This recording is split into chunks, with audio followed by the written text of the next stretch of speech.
My name is Aiko, and here I'll explain you about the component of tourism. So basically, there are six components of tourism, and one of the six is attraction. And I'll explain the importance of attraction of component.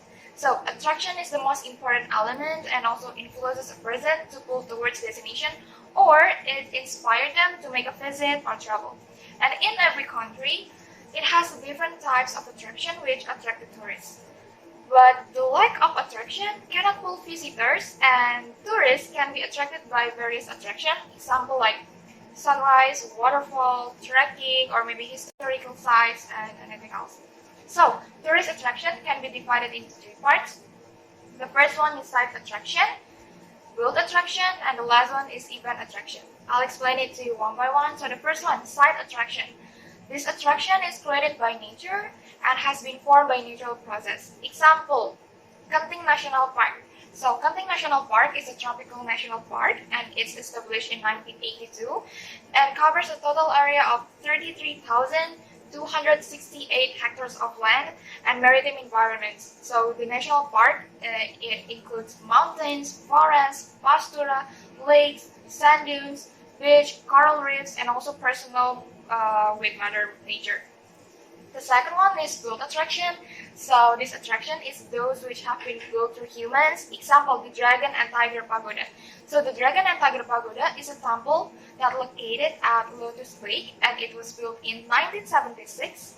And one of the towers is the Tiger Tower and the other one is the Dragon Tower, just like its name. So this building is representative of traditional Kaohsiung culture. The last one is event attraction. So this attraction is organized by country and its event can attract tourists in big numbers. Example, Fulong International Sand Sculpture Festival. So sand sculptures are quickly becoming an international contemporary art with a surge in popularity in Taiwan. More and more people visit Fulong each summer to look at the beach art or just spend a fun-filled day on the beach. About 80 sculptures are created by the best international sand artists, including unusual upside-down and underground works of art.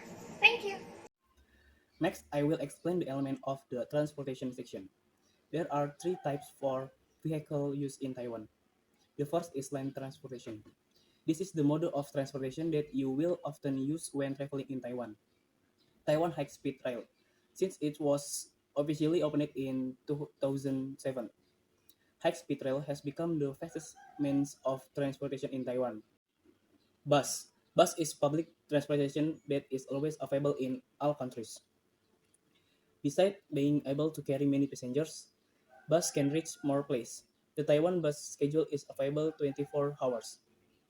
Keep in mind, if you want to use an intercity bus, choose a bus that has an official permit, such as U-Bus or Kuokuang. Taiwan's U-Bus schedule is like most intercity bus, available daily and 24 hours a day. Rental. If you want to be free to visit tourist attraction, there are car and motorbike rentals that you can choose from. You can come directly to car rental outlet at major airport and stations. Both car and motorbike rental require the tenant to have an international driver license if renting without a driver. The duration of this transportation rental is at least 1 day. Secondly, is sea transportation. Sea transportation in Taiwan is usually more focused on trade routes. There are several large and small ports intended for the transportation of goods as well as loading and unloading. In addition to trade routes, ports in Taiwan are also used for fishing ports. Last, air transportation. Taiwan air transportation has several airports and is divided into four categories: main, medium, local, and military airports. The business flight routes are usually at major and mid-sized airports. Their airports are spread over several cities in Taiwan, namely Taipei and Kaohsiung. Taipei has two main airports, Taiwan Taoyong International Airport and Taipei Songshan Airport, while the main airport in Kaohsiung is Kaohsiung International Airport. The intermediate airports are Taichung International Airport and Magong Airport. From many destinations in Taiwan, which places are the most worth places to visit for? The first destination is Rainbow Village, or in Chinese, they call Caihong Juanjun. is a military dependence village that was converted into street art in Nantun District, Taichung, Taiwan. The artwork of the area was created by former soldier Huang Yongfu, who was born in Taishan Country, Guangdong Province in 1924. He began painting the houses in his settlement, now known as a Rainbow Village, to save them from demolition. Over the years, his colorful artwork, which includes birds, animals, and people, has spread over the remaining houses in the village, which once contained 1,200 homes. Huang was originally from Hong Kong.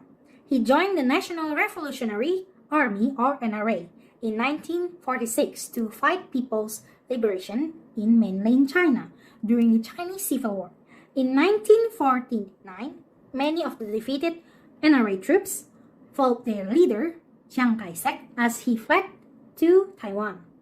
Soldiers were given temporary housing in hundreds of dedicated military villages across the island.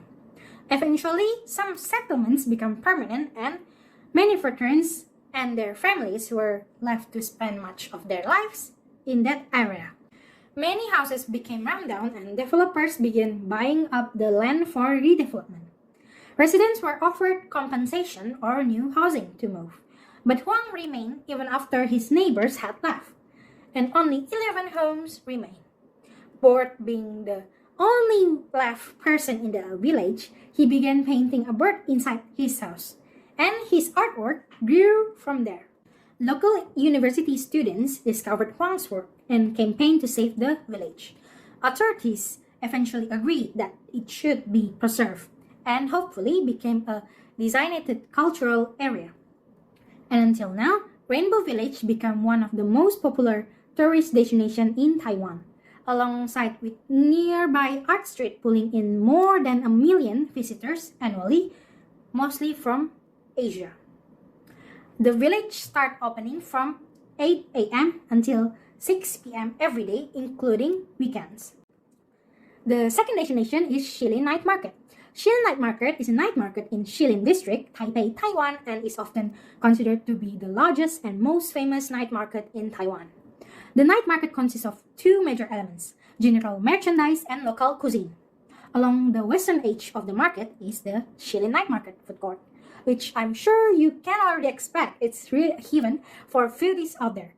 Period. The night market encompasses two distinct sections sharing a symbiotic relationship.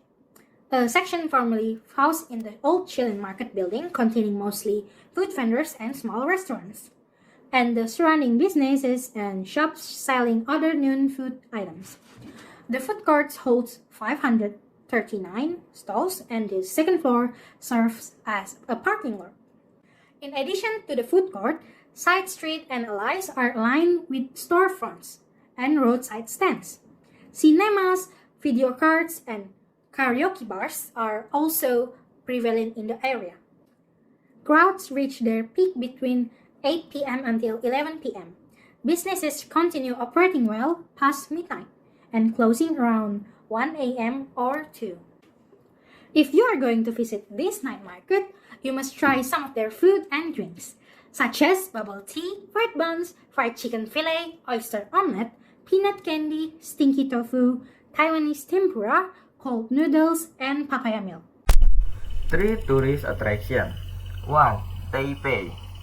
The one-time tallest building in the world may no longer be a record holder, but it is still one of Taiwan's most impressive buildings and well worth a visit. The 728-ton mass dumper that allows the building to survive the Iceland's many earthquakes is an amazing feat of engineering and can be seen from various points within the building. 2. National Place Museum, home to one of the longest collections of Chinese imperial artifacts. The National Place Museum offers a look into imperial Chinese past. The many thousands of items on display were restored by Chiang Kai-shek's government as they flipped mainland Chinese during the Cultural Revolution. 3.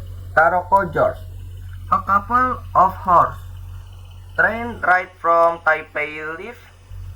Taroko National Park, home to one of the most visited national natural wonders in Taiwan, takes the trail to the Eternal Spring Shrine, which features a stunning waterfall. Activities tourists can do in Taiwan. First thing first, culinary is the most popular tourism activity in Taiwan. The example is street food. Street food meaning is prepare or cook food sold by vendors in the street or other public location for immediate consumption. And the most popular street food in Taiwan, surely Chinese market. Who's that know Chinese market? Almost every tourist go to Taiwan, at least they eat or just looking around in this area. Sea market is a really attractive place for tourism.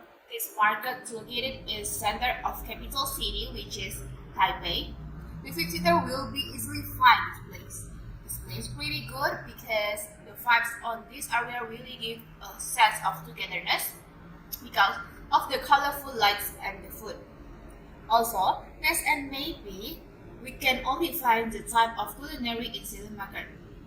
And fun fact, we can find tofu or as we know, stinky tofu in Sea market.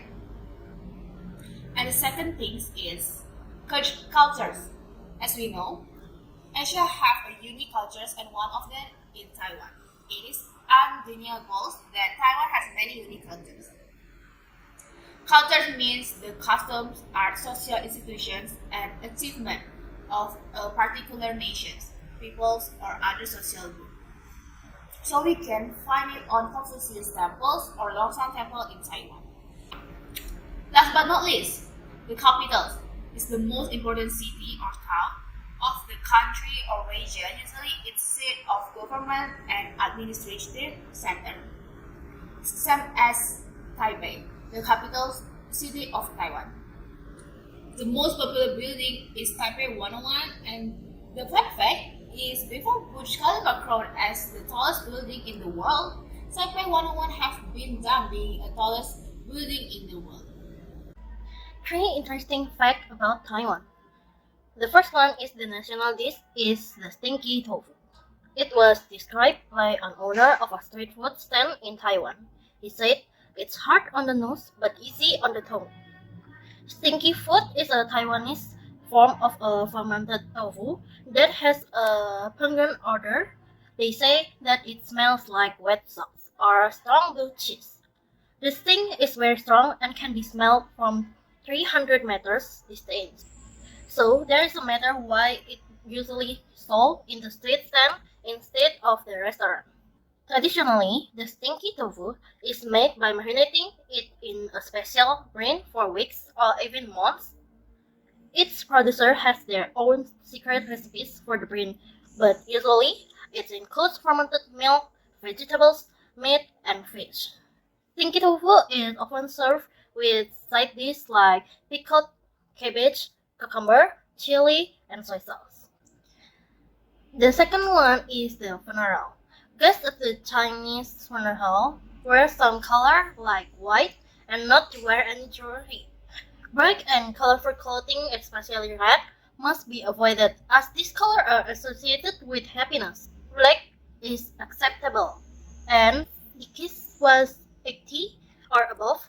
White with pink or red is acceptable as the event is cause for celebration. The third interesting fact about Taiwan is the national language. Mandarin became the national language of China in 1911.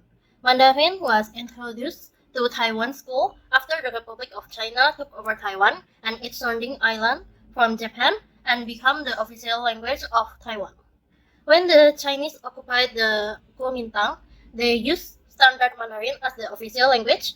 Taiwans are influenced by Standard Mandarin, native dialects, and other language.